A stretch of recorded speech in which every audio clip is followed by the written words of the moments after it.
this is the Convection Current Lab. For this activity, you're going to need a mug containing hot water, a see-through container with temperature water, as well as food coloring. You're going to need blue and red. Our first step is to place our see-through container with the temperature water on top of the container or the mug with hot water. Now that we have our see-through container above the hot mug, we're going to grab our red color dye. Next, we're going to place 1 drop above the heat source.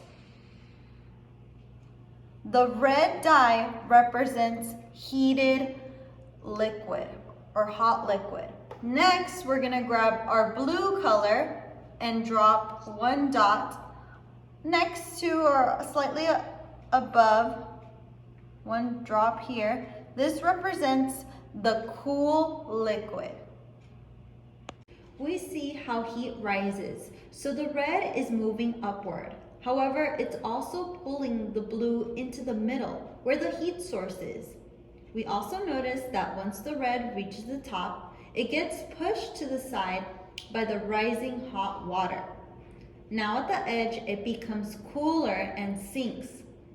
This is a convection current. They're responsible for ocean currents.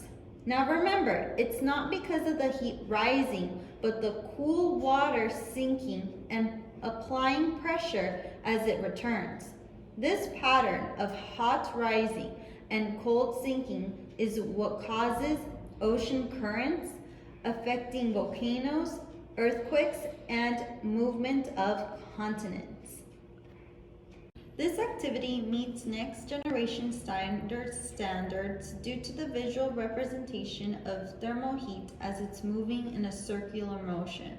Food coloring serves as a guide for students to imagine real melted rock. The food coloring red is rising upward by the heated water pulling the blue coloring into the center, the same process that occurs within the convection current on Earth. Due to the interchanging of hot and cold rocks, this causes volcanoes, earthquakes, and continental drift, just like the plate boundaries actions of pulling away, sliding against one another, and crashing towards affects the Earth's surface. Students will discover how it's not because of the rising heat, but the cool water sinking and pushing pressure as it returns.